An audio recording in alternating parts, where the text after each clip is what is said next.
Good afternoon people. Welcome to my channel G-Vlog po. So ngayon dito tayo magtalakay sa World Talk between Banat by being interviewed by Senator Amy Marcos po. So ngayon makinig tayo itong chismis Real Talk between Banat by and Senator Amy Marcos po.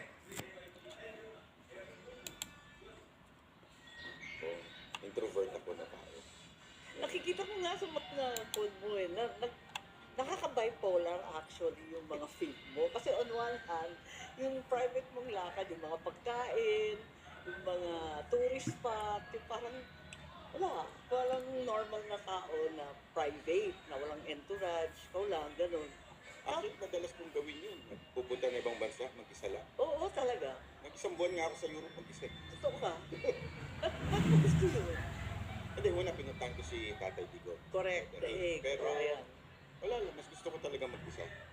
Oo, ako actually, hindi rin ako mahilig ng entourage kasi parang buong buhay ko maraming sumusunod sa akin. Nakakapraning na. So actually, nung nag-aaral ako sa abroad, tunto ako na mag-isa. Memorize ko lahat ng tren, lahat ng bus. Hindi ako marunong mag-drive, bulag eh. So, ganun. Enjoy din mag-isa, diba? Kasi kung saan mo gusto pupunta ka doon. Hindi ka nag-i-in-time na nakakarami ka ng lugar eh. Saka hindi hawak ng schedule. Yun nga, At walang least ikaw ang nag-decide kung saan kakakain, saan Tama. pupunta.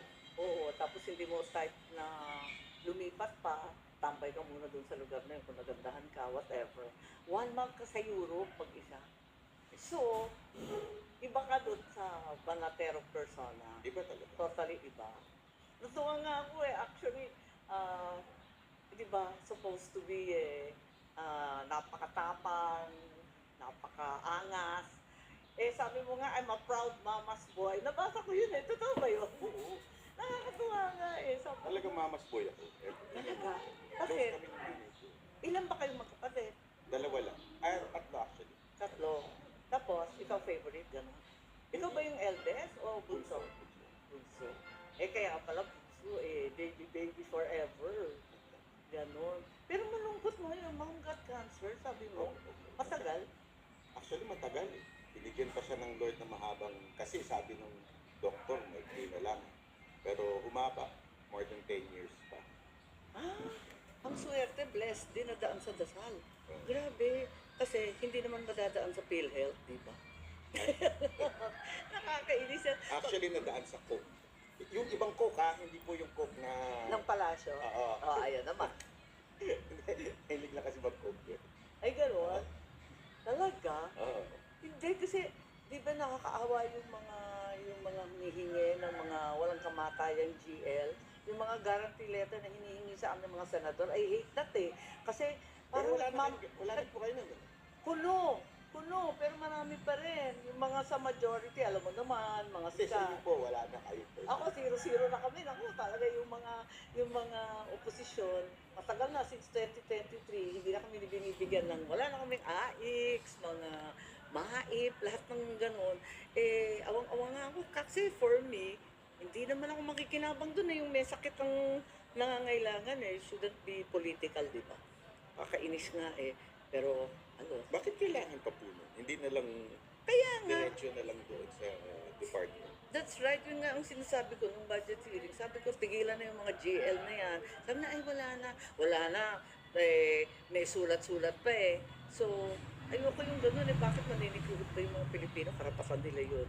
At ang pinaka-efficient dyan, wala naman kami mga politikong alam tungkol sa medical condition, kung sino talagang mahirap at nangangailangan. Bakit kami ang nagsisintensya dyan? So, for me, dapat ibagsak na lang yung pera sa ospital. Lalo na yung mga small and marginal ba, yung maliliit at hirap na provincial hospital, doon na lang ibigay. Sila ang nakakaalam, doon yung doktor, doon yung pasyente. Pero wala pong time batas na gano'n ngayon. Dapat diretso na lang doon. Well, supposed to be. Pero yung actual practice, syempre, palakasan pa rin. Tapos, hirap na hirap nga yung mga tao, humingi ng kung ano Ako, talaga naman, proud mama's boy. Ano ba yung mga ano ba yung mga characteristics ng mama's boy? Ano yun, talagang hatid sundo ko yun sa work niya Talaga, before, ikaw ang sumasama. Nung nagkikimo, Kaya dinis-dister ako. Dean's lister po ako. Kaya nga. Kasi dean po siya. O, ayun naman. So, talagang Talaga, teacher mama mo? dean po siya. Kasi Professor? university dean. Wow. JRU. University dean siya. Ang galing. So, she's really kuan. Pero sabi naman nila yung iba naman, kapag teacher naman yung magulang, you're never good enough. Very pushy talaga sila na talagang straight A's. Pipilitin ka talaga. Totoo, demanding. Hindi naman. Pinasok niya ako kasi nung nag-UP din naman ako Oo. for 5 years. Oh, Tapos sinipa ako na UP. ba't naman? Matagal na daw ako sobra. So, tinanggal na nila ako. Bakit matagal 5? Di ba umabot mga sinalino Broca 9 years? Pinalisan yung dean namin eh. So, nung palit, medyo nagbida-bida, lahat ng 5 years tanggal na. So, lumipat ako sa school ng mami ko. So, paglipat ko doon, binigyan niya ako ng mga professor na kaibigan niya O, ayun naman. na mahigpit. Talaga? Talaga Meron mahigpit. pala- So, kahit anak ako nun din, wala. Talagang Walang gusto. tatanungin ka on the spot. Kailangan may alam ka. Oh my God! Nakakatawa ka pala. E tapos, pero mahilig ka mag-aral. Depende sa teacher. Depende sa teacher, gano'n. Pagbobo yung teacher. Pagbobo yung teacher, pang Nilalayasan out. ko talaga. Ayun, oo nga. Nakakaantok naman talaga yun. Yun nga, nakakasawa. Tapos, pabiyahe-biyahe ka rin, ano, mag-isa. Where was your last travel? Thailand. Thailand. Ay, yun lang nakita ko. Na ang bongga ng sweet. Opo. Oo, nag-sweet tour ka pa eh. Nakakaaliw. Dito po yun. Dito ba yun? Oo, Hindi yung- ba Bangkok yun? Hindi po. Yung huli ko dito.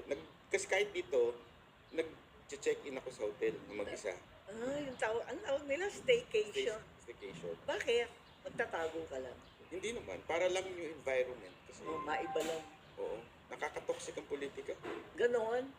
Wala ka naman sa Senado. Punta ka kaya doon. Makiramay ka kaya sa amin. At na-toxic ako dun sa Malacanang. Malacanang. Bakit napunta ka? Hindi, I mean, Hindi ka naman toxic. dilawan, hindi ka naman pinklawan. Yun na lang ang mga imbitado doon eh. Kasi pagkabukas mo ng TV, nakikita mo si Auntie Claire, nakaka-toxic. Uy, ikaw ang Manira. pinakamamahal nun.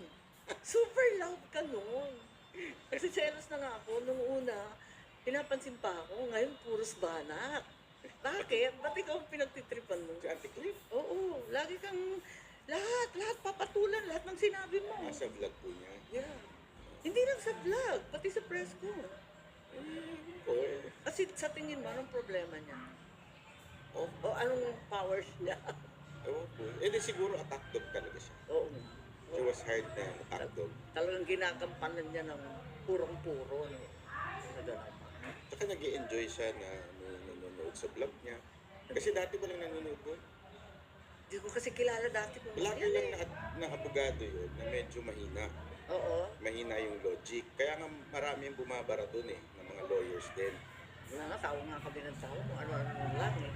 So, nung nagkaroon siya ng opportunity na doon sa Malacanang, ayun, Yeah. nag-vlog na Masyado na naging